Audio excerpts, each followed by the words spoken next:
the fin class since 2013 and been to 4 masters now. I went to my first one was Kavala 2015. Then I went, what was the next one? I went to El Balas and I went to Torbelay, and just now been to Iraklitsa. So love them all, absolutely love them all. Love the camaraderie and the friendships, and absolutely no complaints. Vasilis and his team did a fantastic job. Poor Stuart Childry had the worst job in the world trying to get a regatta in, but he did a fantastic job, and no one could have done any more than Stuart. So congratulations to the team in Greece. Very excited. I think when I went to the first Masters in 2026, I always thought we'd love to have it in Brisbane, and we talked about it a lot. And in that time, the Brisbane fleet has grown from 3 boats to about 36 fins on the hard stand in Queensland. So we've had remarkable growth. There's a couple of other areas in Australia had remarkable growth. Davies Bay Yacht Club's gone from 0 fins to 13 fins in about 3 seasons. Jarvis Bay is a new fleet, didn't exist a year ago, now has 5 fins. So the fin fleet's quite strong here, and there's lots of changeover of boats. There were boats selling today. John Condy bought another Fantastica today. So there were boats sold on the weekend. So it's quite continuous growth and exciting times here. So I wanted to tell you a bit about Royal Queensland. Is that okay? The biggest yacht club in the Southern Hemisphere, and the best yacht club I've been to anywhere worldwide.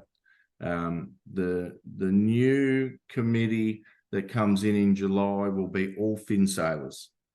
So the Commodore, the Vice Commodore, and the Rear Commodore are either past or present fin sailors. In John Warlow's the Commodore, and he's quite a famous fin sailor in Brisbane.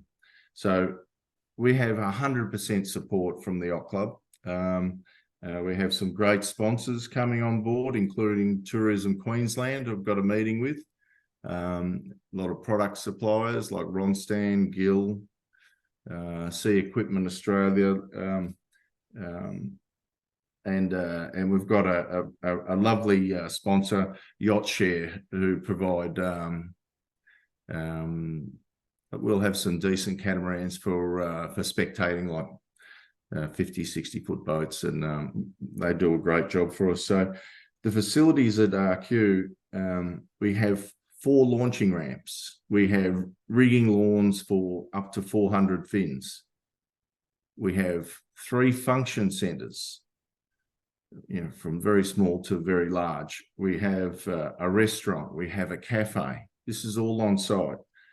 We have our own Manly Cove Motel, which Robert has put his hand up for you and him for me to book out. So I think I'm going to have to book the whole motel out. There's lots of accommodation in Manly. I just had a look at booking.com, and there's lots of accommodation here. Good accommodation like Airbnb or apartments or ground floors. A lot of the I think there's 4,000 or 5,000 yacht club members that will be able to rent rooms out, bottom floors of houses, things like that. So the facilities are the best that I've ever seen. So, and then when you get to the weather in February, a typical February day will have a minimum overnight of between 19 and 22 degrees. Okay. And a maximum during the day of 28 to 32.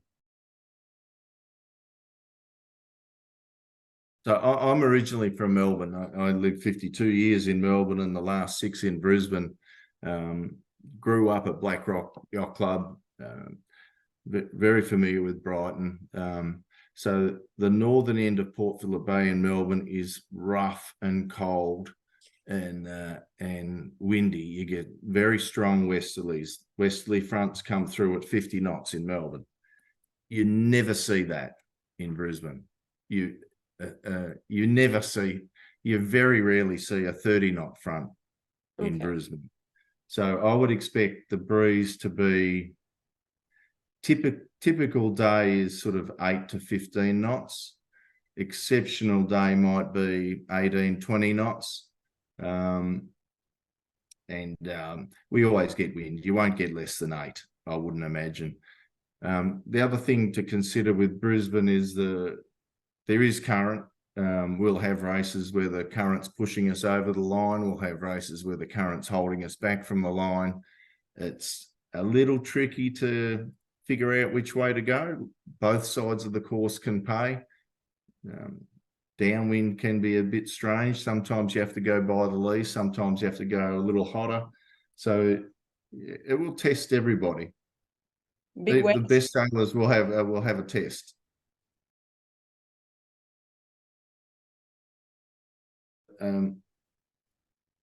About 6 months ago or more, I was traveling with work and driving along. And I thought, how can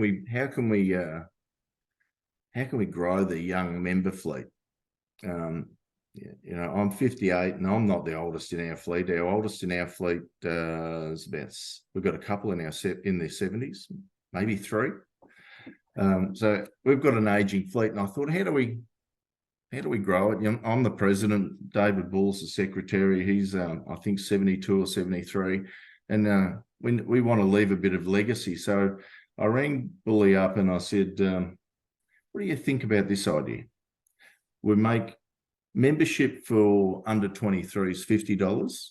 There's a normal membership's $150, and we cap any entry to a major event at $50. So if it's $500 or $300 or $150, the under 23 only pay $50. So that way, a laser kid that's busy with his program that wants to go to the Olympics but would like to try a fin or has them, we've got about 42 boats at a regatta at our Queensland state titles here in a few weeks, and we'll have I've got 2 confirmed under 23s from Melbourne coming up in their school holidays. So if we didn't have that subsidy, if we didn't support the kids financially, they would never try it because it's too expensive. $150 a membership, $150 to enter the state titles, which is only a couple of day regatta. It's and then they've got to find a boat and a sail. It's just too much. So we've taken a really strong stance to support the kids, to loan them our boats, to give them sails. Knocker gave 4 of the under 23s in Melbourne sails, and that's the thing that we're really trying to do, is to encourage under 23s. We also encourage participation for everybody. We have Try a Fin Day. We put it out on, make it an event on Facebook and invite anybody to come try a fin. So that included some lady volunteers from the yacht club. We took them out 2 up sailing and they loved it. And it's just promotion of the class. So promoting it as an open, inclusive environment, rather than sometimes it's perceived as exclusive and maybe just not that friendly. So we also invite the volunteers to have lunch with us and participate in the prize givings and just be part of the event. And it's really been paying big dividends for us. That was my the thing that really attracted me to the Masters as well. Torbelley and Elballis, we had 355 boats. But everyone was friendly. Everyone wanted to help each other. The charter guys are all lovely, lovely people. The suppliers are lovely people. And my wife's been to 2 of these events. She went to both Greece events actually, and she loved them both and made friends and from all around the world. So no, it's a great environment. Well, that was the other part of the conversation I had with David Bull was, so we started subsidising the membership and the regatta entry, and I said, how about we take it another step further? He said, what do you want to do? I said, well, why don't we start a fund, a separate bank account for the under 23s? He said, yeah. I said, and then we'll send the Australian champion, under 23 Australian champion, to the Silver Cup each year. And we have to raise some funds. So in 6 months, we raised $10,000. And we're sending Hayden Barney, the Australian champion, to Lake Como. So that's worked out reasonably cheap, maybe about $5,000 or $6,000 to send Hayden there, and to use a charter boat from Finworld Charters, which was discounted, which was great. So we've still got about $5,000 in the fund for next year. So we'll keep raising that, and if we can get to the point where we've got enough to send 2 boats, we'll send 2 boats. At the Victorian state titles, must have been in March, I gave a little speech and raised some money, and people were handing me $50, $100 notes. And the race officer came to me and said, Phil, I'd like to give you $1,000. I said, Richard, I can't thank you enough. And he said, I just want to support junior sailing. So we've had money come from people unrelated to fins that just want to support the concept. So I think it's our obligation as senior fin people to support the juniors, the under 23s, the under 30s. Actually, our under 30s only pay $50 membership and entry fee. So we extended that to them, and the under 23s get a little bit extra with the trip to the Silver Cup. So from 0 under 23 members a year ago, we've now got 6. And I think by Christmas, we'll probably have 10. And 2 of them are making the trip up to the Queensland States in July, and Hayden will be in Lake Como. So we would have had 3, but Hayden's away. So we may get 3 or 4 finally in July, but we've definitely got 2 entered now. It definitely is. So Hayden's a great young kid, super talented sailor. Like the weekend we had 11 boats out, and he was winning both races, and I think he got 2nd and 3rd in both races. But he's a talent, and there's other really talented laser kids around the country. Zach Eichmeyer's one of them. Sam Eads, another one. Patrick, can't think of Pat's surname, from Davies Bay, is another super talented kid. There's some real talent coming out of lasers that want to try fins. They're boys that are going to be too big for lasers before too long, but it also gives them a chance to,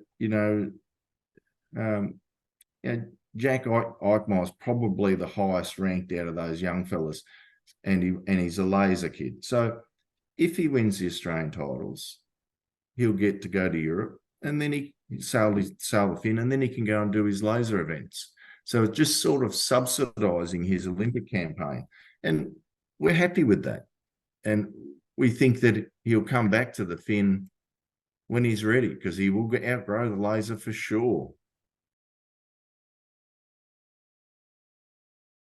The other thing I should mention is Cameron Twaddell was in Melbourne last Christmas doing a International 14 Nationals at Black Rock with his girlfriend.